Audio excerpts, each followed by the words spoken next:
खमा गणिसा, welcome to my YouTube channel. कैसे हो आप सभी? आई होप कि आप बहुत अच्छे होंगे। तो आज मतलब कि मैंने एक फेरी बोली थी। रामदेव बाबा की तालाब है यहाँ पर, थोड़ा सा दूर है, पैदल चल के एक फेरी बोली थी। दृष्टि की थोड़ी तबीयत ख़राब थी, तब मैंने अपने मन से ही वो फेरी बोली थी कि ये ठीक हो जाएगी तो फिर मैं आपके पैदल आके फेरी दे दूँगी। थोड़ा पास में ही है, 9 से 10 किलोमीटर है। तो ये वाला सूट मैंने पहना था अभी, मतलब कि सिर्फ सूट ही पहना है, तैयार होना बाकी है।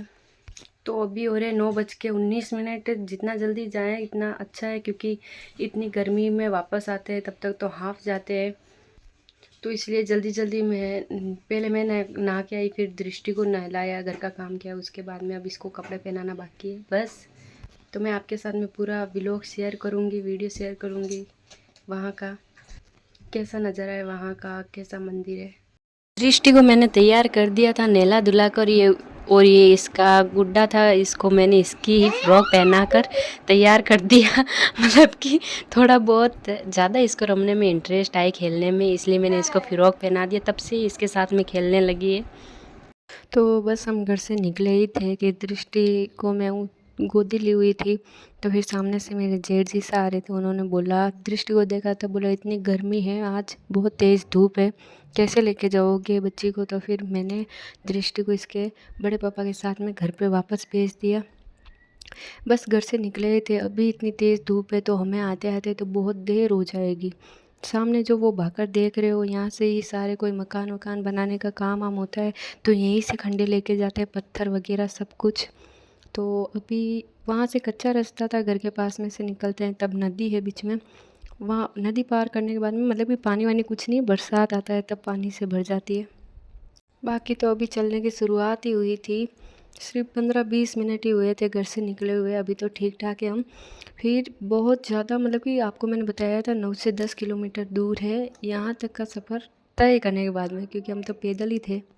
और धन्य हैं वो लोग, और ताकत वाले हैं, हिम्मत वाले, जो मतलब कि तीर्थ यात्रा करते हैं पैदल कहीं से कहीं तक। वैसे पैदल चलने के बाद में पता चलता है कि तीर्थ यात्रा करना पैदल भी कितना मुश्किल है। यहाँ पे तालाब है, और दूसरा और तालाब है, वहाँ पे बरसात आने पर पूरा ये तालाब भर जाता है, इसलिए बोलते हैं तालाब वाले रामदेव जी बाबा। तो फिर ये मंदिर है पहला, इससे ऊपर और ढलान है, वहाँ पर चढ़ाई करने के बाद में असली मतलब कि जिससे मान्यता है रामदेव जी बाबा की, वो तो ऊपर है मंदिर। कितनी अच्छी कलाकारी की गई है, बौंगड़े का झाड़ है, उसको ऊपर करके जैसे छाया है, कोई भी दर्शन करने के लिए आए तो आसानी से यहाँ पे बैठ सके, आराम कर सके।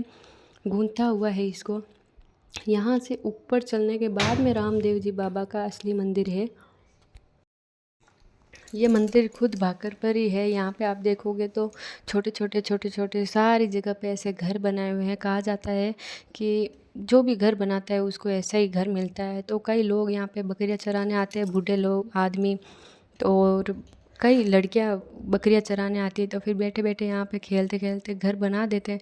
तो यहाँ से आप देखोगे तो इतने सारे घर बने हुए हैं जिसकी कोई लिमिट ही नहीं है। हम घर बनाने बैठे तो हमें मतलब कि इनमें से ही कोई टूटे हुए थे या फिर गिर गए थे, वही पत्थर लेके वापस घर बनाना पड़ा था। तो फिर यहाँ पे हमने घर बनाया नहीं, बहुत दूर आगे भगवान के रामदेव जी के मंदिर के पास में ही बनाया था। यहाँ से तो बहुत ही ज़्यादा दिख रहा है, मैंने इसलिए जूम किया था ताकि आसानी से दिख सके। यहाँ पे सबसे बड़ा घर एक वो रहा, वहाँ पे सबसे बड़ा घर बनाया हुआ है। इसकी कितनी मतलब कि सोचा नहीं होगा उसने कि जितना बड़ा घर होगा उतने ही ज़्यादा काम होगा, झाड़ू पोछा सब कुछ, ज़्यादातर तो झाड़ू पोछा और घर की सफाई ही होगी।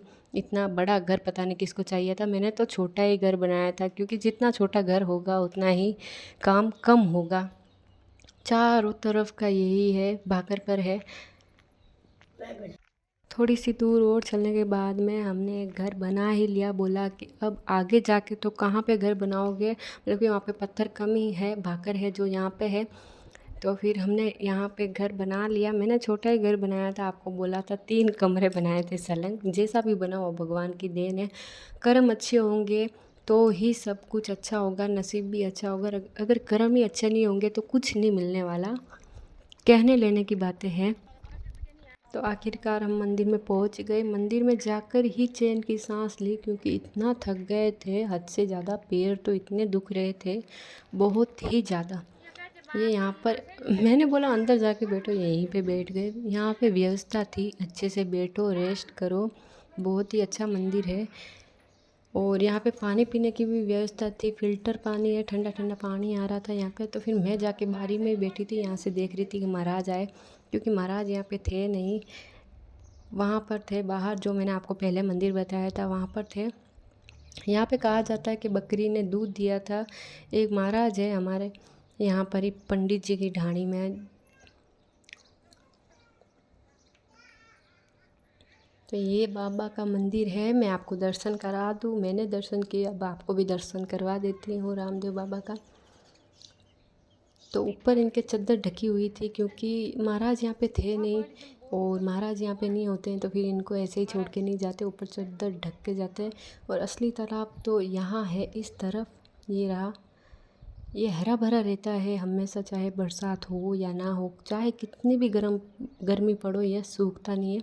यहाँ पे जो आपको मैं बता रही हूँ, संत के है समाधि है, संत की 7 या 9 इतनी संतों की समाधि है यहाँ पे।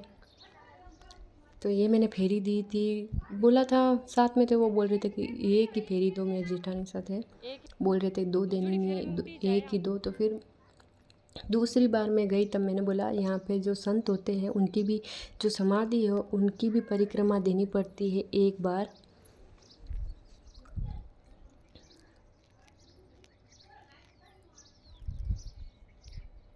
बहुत ही पुराने हैं, कोई 5 साल, कोई 9 साल, कोई 10 साल पुरानी समाधियाँ हैं। तो यहाँ पे मतलब कि कांटे भी बहुत सारे थे, ऊपर झाड़ थे, तो फिर सूखने के बाद में वो कांटे नीचे गिर जाते हैं, इसलिए यहाँ पे कांटे भी बहुत थे। ये समाधि आप देख लो। तो लगभग 11:30 बजे हम यहाँ से वापस रवाना हुए घर की ओर। तो अभी टाइम हुआ है 11:51।